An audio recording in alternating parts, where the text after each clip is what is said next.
Hello there, my name's Phil Williams and I would like to welcome you to Audio Angling, the podcast site of fishingfilmsandfacts.co.uk. Ask anglers of my generation where much of the best offshore cod fishing in living memory came from, and you're guaranteed to hear a lot of talk regarding the North Sea, particularly the area centred around Whitby, where most of the better known charter boats at the time were based. But after a couple of decades at the top, that crown started to slip. Overfishing, for the most part commercially, rightly or wrongly, took the brunt of the blame. Then, seemingly from nowhere, around 2005 things suddenly started to pick up again, improving year on year, until now in 2011 the cod are well and truly back. Maybe not to the extent they were in the old glory days, certainly not in terms of individual size, but nonetheless they're back. Interestingly, what has also emerged from all this is a very different North Sea rod and line fishery to what had gone before, particularly around the main centres along the Yorkshire coast. When cod population numbers slumped, the traditional techniques of perks and muppets became far too labour intensive for the meagre results they could potentially turn up. So new ways of fishing, for the central North Sea area at least, eventually began to be tried. A return to bait fishing was part of that adaptation. Fishing at anchor and uptiding inshore were also drafted in. And on the lure fishing scene, a switch from jigging to slowly retrieve soft rubber lures such as shads and jellyworms also brought in their share of the fish. So when the population revival started to climb back, anglers were in a much better position to more fully exploit it, having a variety of new and potentially more attractive weapons in their armoury, to add to the traditional techniques associated with the good old days. Today I'm at Amble in Northumberland, which so far as I'm concerned is one of the North Sea's best kept inshore and offshore sea angling secrets. Few people outside the immediate area seem to know much about the place, and even fewer have ever fished from it. Amble actually is a venue I know reasonably well, having dinghy fished on several occasions on account of it not only offering good fishing, but also good small boat and charter facilities too. A venue that can often be fished in the types of conditions which could so easily rule out leaving harbour elsewhere. In other words, it's got good sheltered fishing both very close into the harbour entrance and to the shore, plus good holding areas further off for when the weather is more settled. That said, having previously trailed my own boat up, this is actually the first time out from the port aboard a charter boat, where I'm spending a day in the company of Builth aboard his Offshore 105 Upholder, along with Rodney Burge, the boat's previous owner, who was amongst the very first people to experience the bounty of the North Sea's offshore wrecks. One thing I found particularly surprising when I picked up the phone to sort out the arrangements with Dave was the accent of the man on the other end of a telephone line. Very clearly then, you're not a local lad. So before we get into the nitty-gritty of the fishing itself, tell us a little bit about Dave Builth, your history such as where you came from, and why you decided to set up stall here. Well, I moved up here in 1983. My background is engineering. I used to work for an Austrian track maintenance machine manufacturer, and during my time as a service engineer I travelled all over the country, right from the top of Scotland right down to Plymouth and as far as the west coast of Ireland. As I say, I moved up here in 1983. London was starting to deteriorate, and I was of the impression that if I could find somewhere nice where I could settle down with a bit of salmon fishing living near the coast, I would move out of London. The price of property up here was a lot cheaper than what it was in London, so I moved from London and moved up here and bought quite a nice bungalow. So what had you done in terms of fishing prior to that? Well, I've always had like small leisure boats. The first boat that I had was just a 16-foot trailer boat, and the chartering more or less took off from a hobby. The hobby developed into a business. I used to help out on the trawlers doing mechanical work, and I used to go crewing on the trawlers for a very short time. This Offshore 105 is my third charter boat that I've had. The one before that was a Colvick fast worker, which had twin Perkins engines, and the one before that was a Colvick Watson 23'6". The first one I could take 8 passengers, the second one was 10 passengers, and this one now is now licensed for 10. It was licensed for 12 at one time.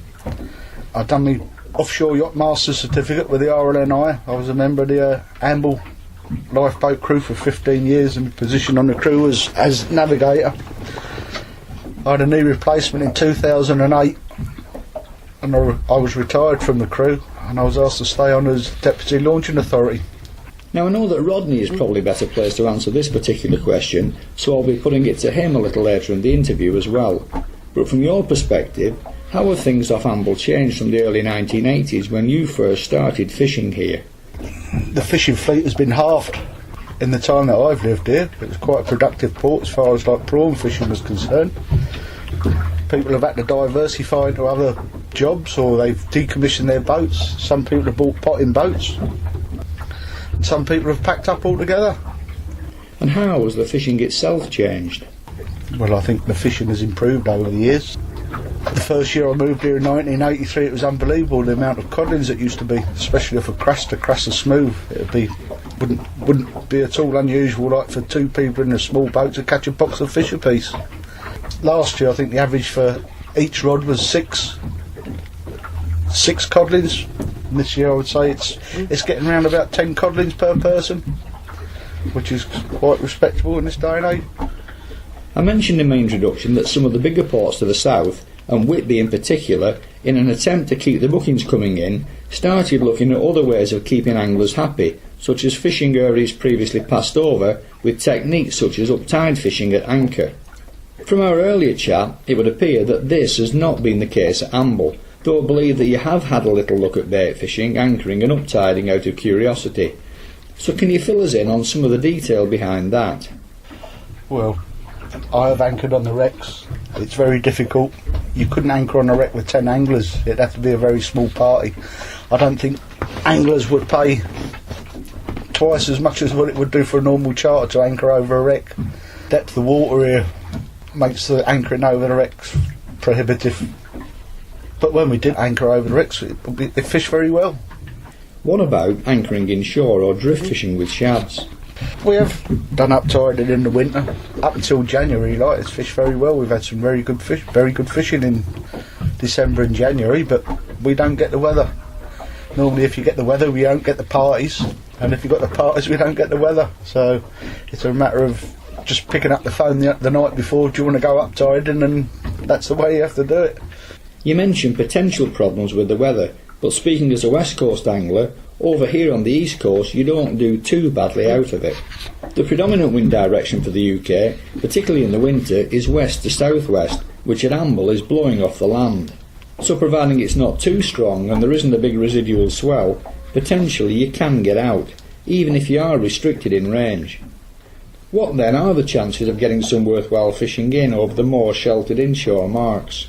Well, the fishing started early this year, in late March, early April.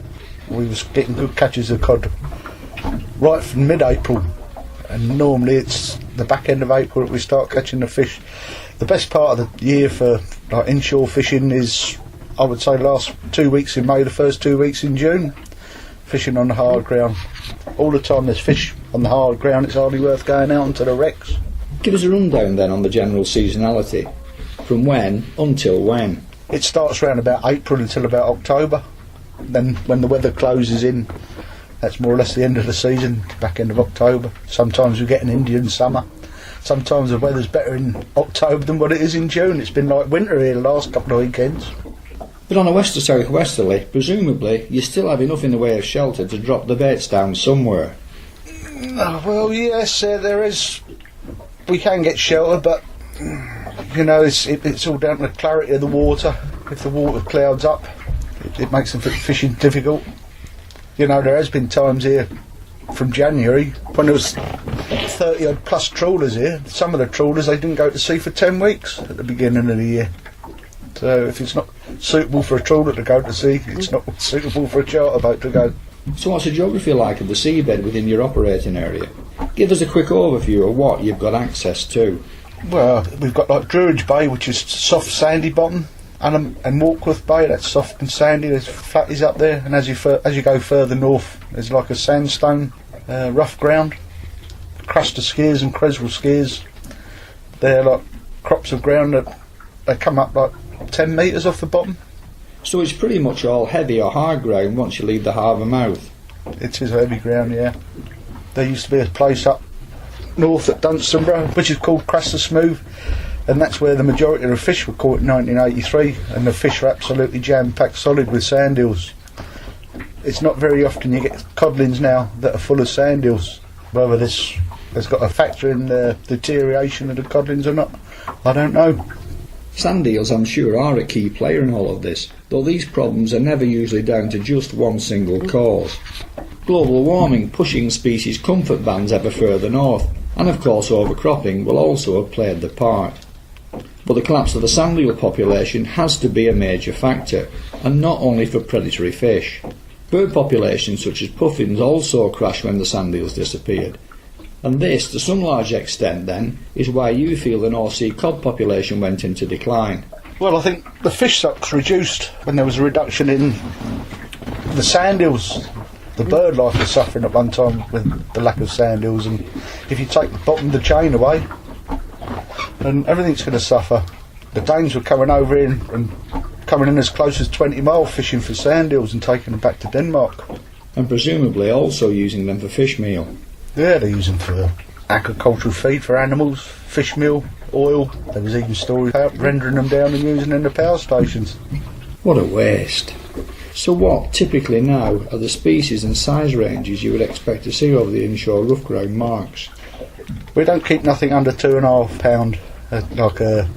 The legal size limit for a cod is 14 inches. The anglers are generally quite good for keeping fish around about the 16-inch mark, which is a 2.5 pound fish. A specimen off the rough ground, we've had one a fortnight ago which was 13 pound, and that was just off the hard ground.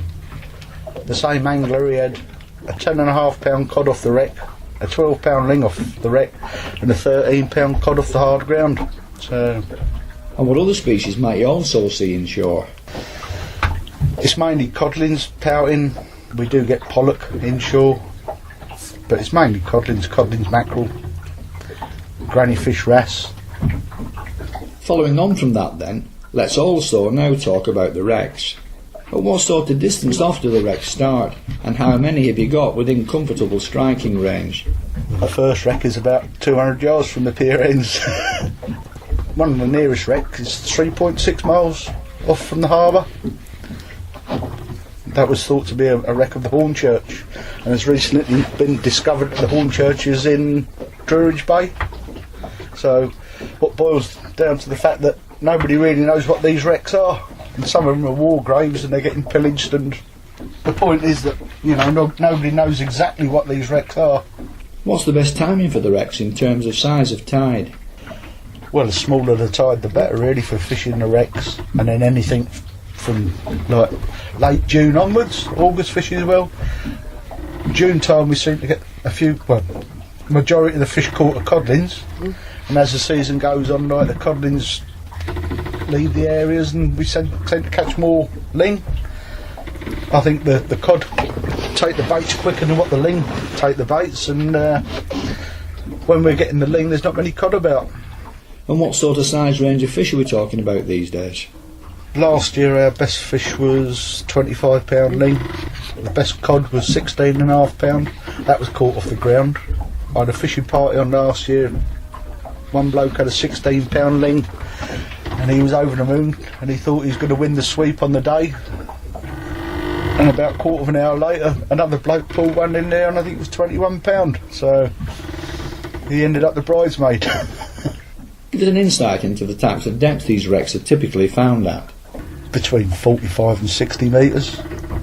With that in mind then, allied to the fact that most of the inshore marks are at maybe half the depth of the wrecks, what are the implications here in terms of line choice?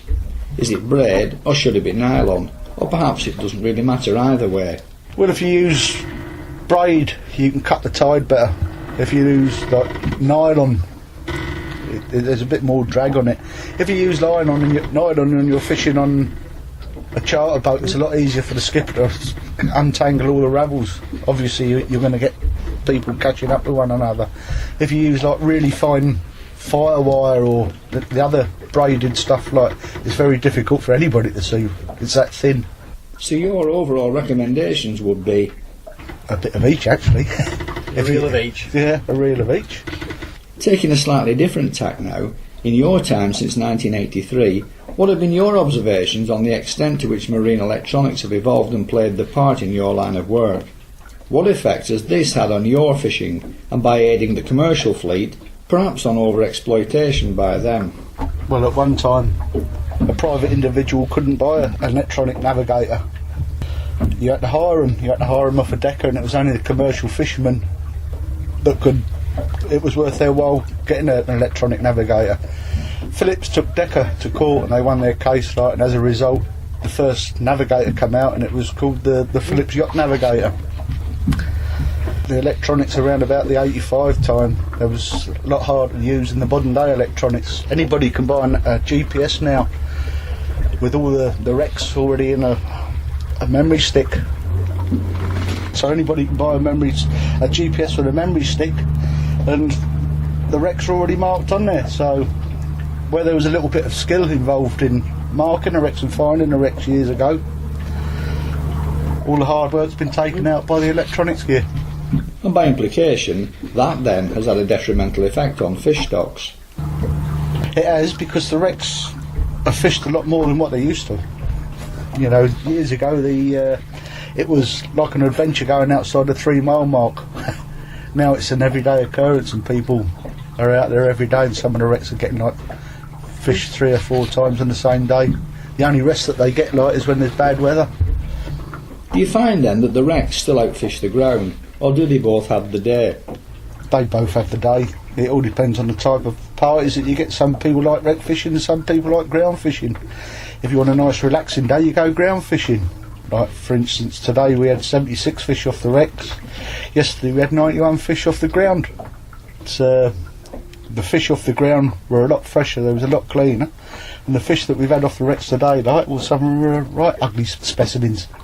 What other species might you also expect to see both inshore and off? For example, you mentioned bonito earlier being caught commercially close to the harbour mouth as recently as a couple of weeks ago. Well, it's very unusual for bonito to be caught here, though. There's never been a bonito caught here on rod and line. They've been caught in the salmon drift nets, but mainly it's just like cod and ling off the wrecks. Pollock, you get the odd pollock. I think if people targeted pollock a lot more on the wrecks, they'd have better results, but when the pollock are here, just off of Amble, they're close inshore. And you see a few coalfish too. A 3 pound coalfish here is like a specimen. They don't go anywhere near the size they do on the south coast. You know, you can get coalfish up to 25 pound, can't you? What about haddock? The North Sea used to be the place for them. Well, a haddock, I can't remember the last time I've caught a haddock here. It would have been over 15 years ago, but I understand there's a few haddock being caught in the trawlers this year. Two other species which I remember from way back as being fairly regularly associated with the stretch of coast are the lumpsucker and the raised bream. Have you had any experience of either of this pair? Every year there seems to be a different species that crops up. Last year there was quite a few raised bream washed up on the shore, and as far as lumpsuckers are concerned, we've never caught one on the rod and line, but they're definitely there, because the netting lads see them when they're team netting, and you often see them washed up in the winter dead. So far as raised breams go, by all accounts these are deep open water fish from the Atlantic which make their way around the top of Scotland into the North Sea. Then, with the onset of winter and dropping sea temperatures, they can't seem to get away quick enough, which explains why they are sometimes found inshore in a semi-comatose condition, whereas the lumpsuckers deliberately migrate inshore in the spring to breed. Another species starting to make the headlines in recent times, particularly off Whitby, where they are now being deliberately targeted by anglers, and with some success, is the porbeagle shark. What, if any, light can you shed on that particular species? We've had 2 experiences of porbeagle shark. We had a fellow one day who was winding a ling in, and possibly it was a porbeagle, possibly it was a blue shark. I don't know what type of shark it was, but it was definitely a shark. It come up and took the ling off his line. So that week, later on in the week, we went out with the rubby-dubby, and we put a rubby-dubby trail out and whatever, and after drifting for 3 hours and nothing happening, we decided we was going to pack up, and just as I said that, one of the anglers that were aboard the boat saw this porbeagle shark going around the boat, it was estimated to be between £300 and £400, and it would have been about 9 foot long. It was taking mackerel just like a trout, taking like maggots. We were throwing mackerel at it, and it was just eating the mackerel.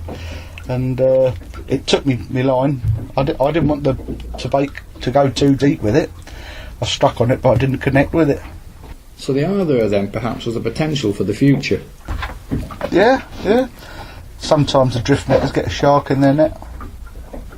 The trawlers, they get one. There's nearly every year there's 1 or 2 poor beagles weighed in. I think they're called salmon shark, aren't they? And the River Coquet and the River Allen, they're like prolific salmon rivers. So maybe that's what attracts them to the area. Another question I like to ask when I do interviews of this sort is, how do you see the future for the area? In this case, the North Sea, your own port, your business, and boat angling generally. Well, I think there's going to be more and more restrictions. I'm quite pleased. I think I can see myself going for another maybe 10 years at the very most, if we're allowed to go that long. I think there's going to be that many restrictions put on us with marine conservation zones, and possibly there might be like bag limits enforced on us. I don't think the future looks very rosy at all.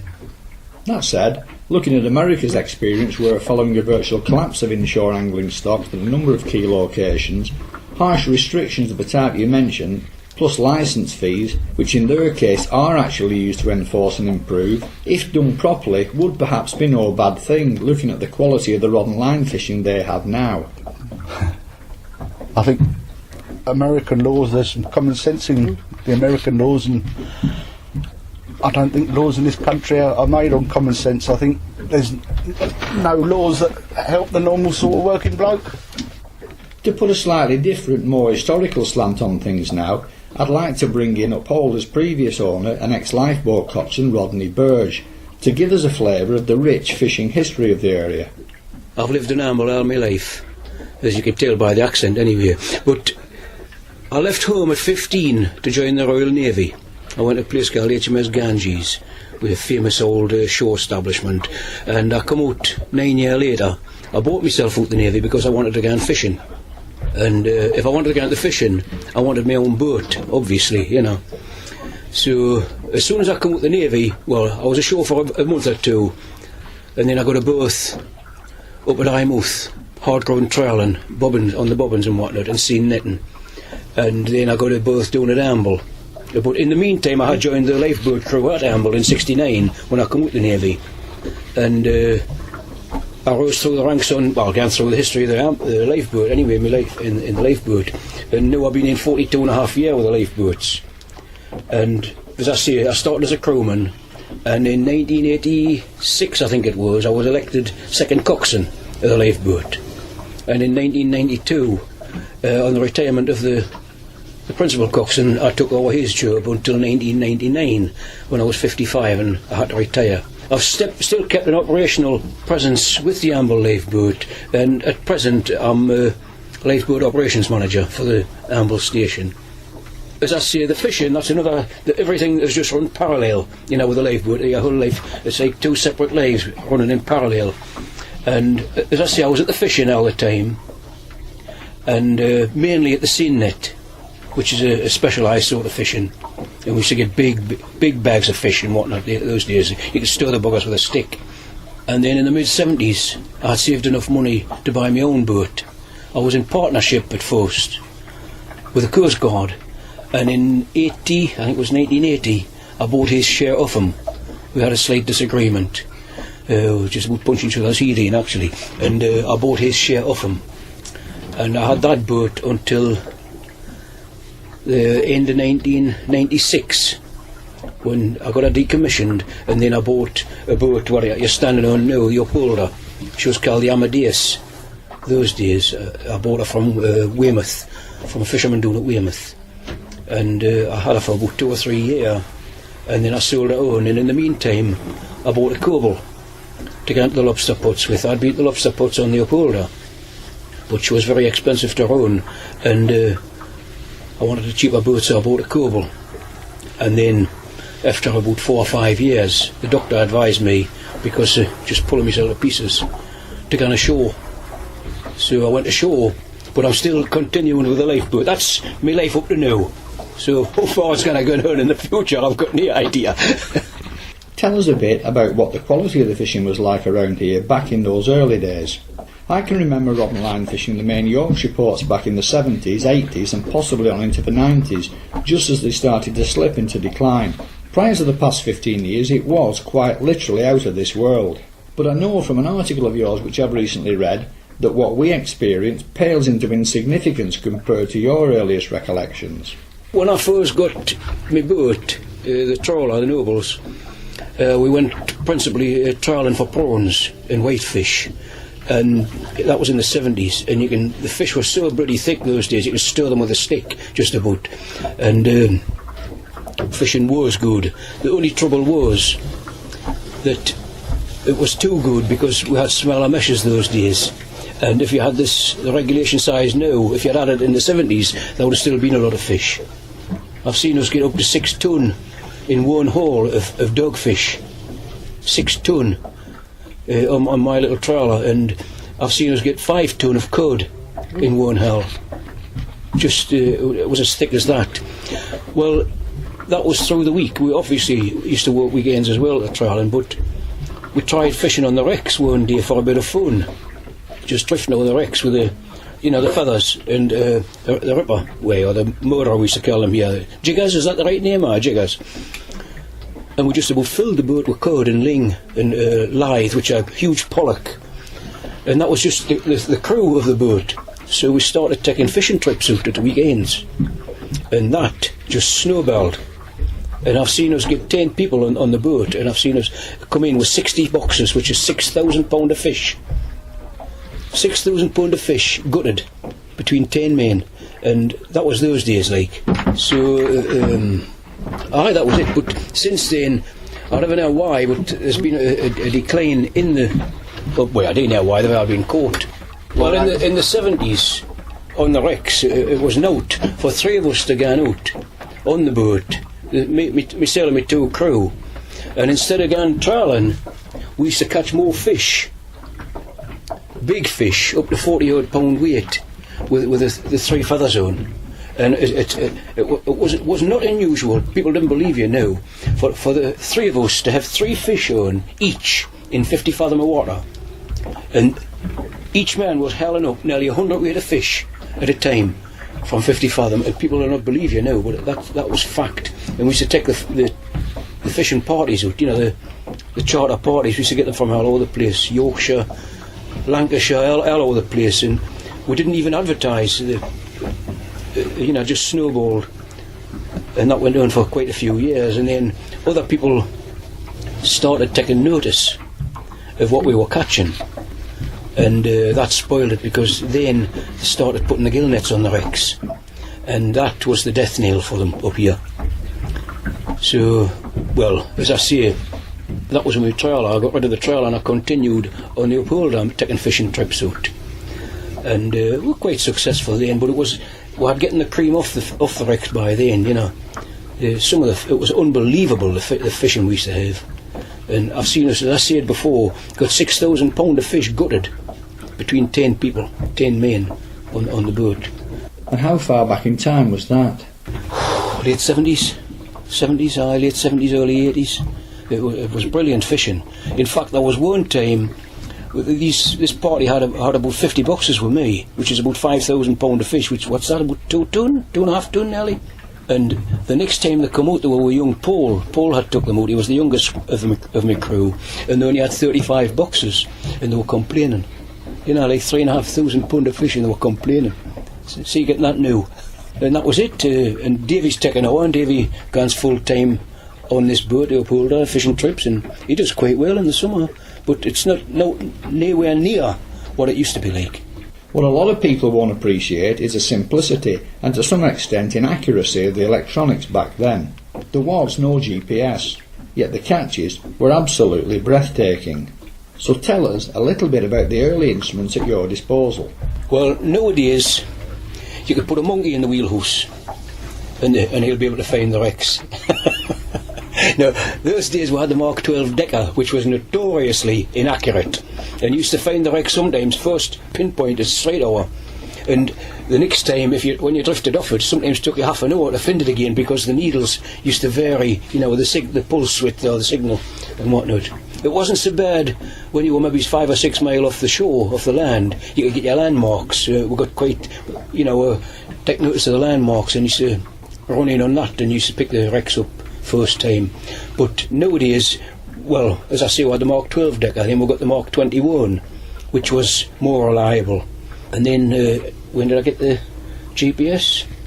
Must have been about 1989 or 90. We had the GPS in, and that transformed everything.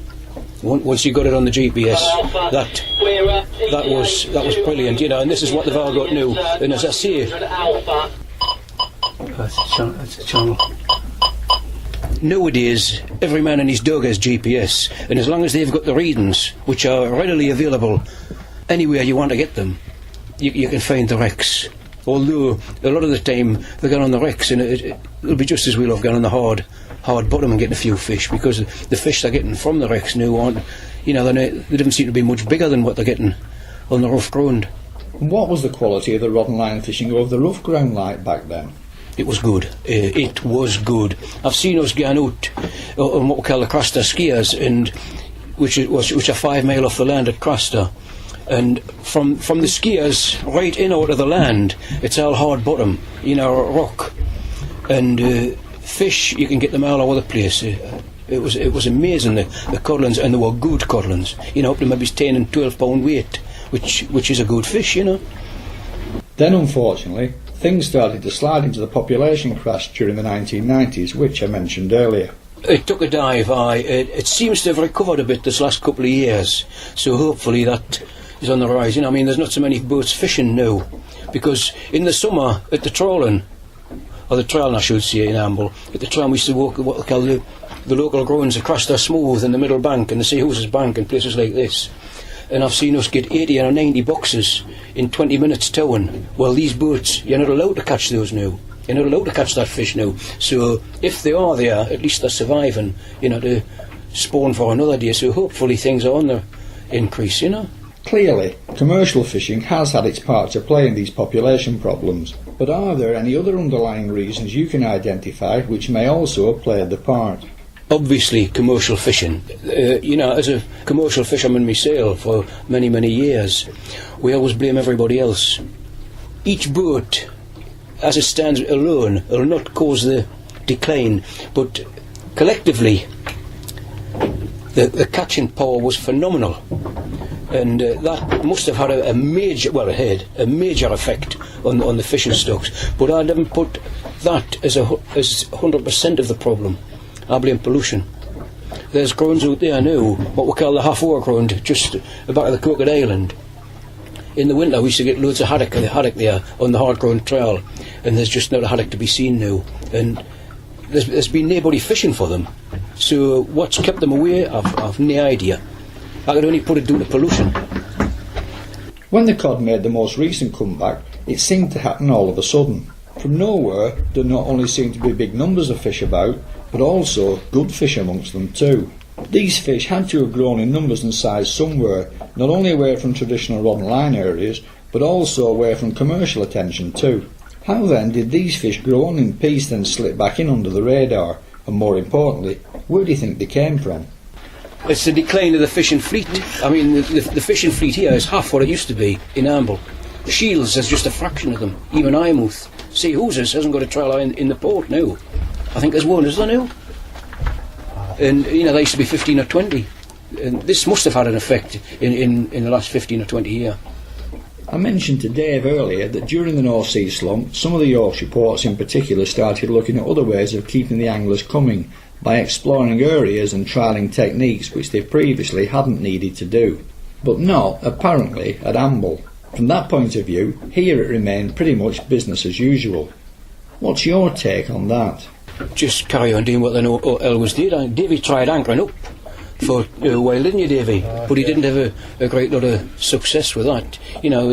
Just trying the same methods as what they're going for Conga in the channel and things like that, but it didn't seem to pay off here. Why, I don't know. I've no idea. Let me take you now to a recent TV programme you may or may not have seen by chef Hugh Fernley Whittingstall. I watched the whole lot, aye. The main thrust of that programme was the practice of discards. In other words, throwing back dead, prime fish which were not within a commercial boat's quota limits. At the time he was on a North Sea boat, and obviously the skipper was playing to the camera to make what is a legitimate point. So in light of what has gone before, in your opinion, to what extent are commercial fishermen right in pressing for the current restrictions to be lifted? The quotas could maybe be relaxed. I wouldn't say lifted. They could be more flexible. I mean, I haven't been at the fishing now for a few years. The powers that be could be more flexible in managing the quotas, because what that Hugh Fawnley-Whittinson filmed was just sheer lunacy. But that happens every day all over the North Sea and the Irish Sea. It happens every day in hundreds of boats. So there must be a huge there is a huge discard problem. But what the answer is, I've no idea. The implication given by that programme, though, was that the North Sea is now full of cod again. Well, I wouldn't say it's full of cod. It's improved in recent years, and let's hope it keeps on improving, so that maybe it's going to relax the quotas a bit in the future. But, they're still going to have to keep controls on it. That's what happened in the Grand Banks. They closed them off completely. I think that was about 1978, was it not? They closed them off completely, and they reopened them again a few years later. And under strict controls, and the fishermen there are making more money than what they did before, or they're better off under the strict controls. So maybe if they could sort something out on the same lines here, maybe it's not put a ban on, total ban, but just give a strict. Well, to be honest, I've really got any idea as to the answer. There's not many people have. No. The final question I have for you, again, is another one that I asked Dave earlier. How do you see the future of the North Sea, Amble as a port, and boat angling generally in the area? What do I see? For Amble, well, if it carries on like it's been the last couple of years, I think it can grow. Amble is certainly more popular now. I've just been working around the quay there today, and there's hundreds of people, whereas 10 years ago you'd have been lucky to see anybody on a Sunday afternoon. There's hundreds of people, and more people are getting aware of the sea as a means of, for getting their own pleasure. And as I say, the angling, as long as Davy gets his fish and whatnot, he'll continue to grow. What about the cod stocks? Well, I've never considered that the angling boats will hammer the cod stocks very much. There's one trawler could catch more in a day than most of the Northumberland sea angling fleet could catch in a season, and that's a fact. So you're optimistic? Quite optimistic about that. I mean, I'm not going against the job, but anyone who has a boat and they're that way inclined, I could see if they didn't want to do full time in the summer, if they've got a fishing boat, they can get out the trawling in the winter and just, in fact there's 2 or 3 boats do that, and they take the fishing trips out in the summer, like what I used to do myself 30 odd years ago. Switching back to Dave now for the final word, have you any unashamed self-promotion to hand out to prospective customers who might be listening in? I've got a website and it's called Amble Boat Charter. Telephone number is 01665 712561. The mobile number which I carry on the boat is 07971 108737. The details are also on the Northumbrian Tourist Information Board website. Just to add to that, I understand that yours is the only full-time charter angling boat at the port, with 3 commercial boats also taking parties out at weekends. Yes, I think people diversify into other things. There's one bloke, he does potting, salmon fishing. They're expensive things to run charter boats. If you've got 2 jobs, there's quite a few people who've got charter boats that have got 2 jobs. But I'm in a fortunate position that I only need to do one. The main thing that I'm going to take away from this interview is hope. If, as has happened, the North Sea can climb back from the doldrums in the impressive way that it has, then hopefully the resilience of fast-growing, fast-replenishing fish species, with the right encouragement and help, can rise phoenix-like from the ashes in one part of the country, then why not everywhere? A double thank you then to both Dave Builth and Rodney Burge for the 30 and more year history of fishing along the Northumbrian coast.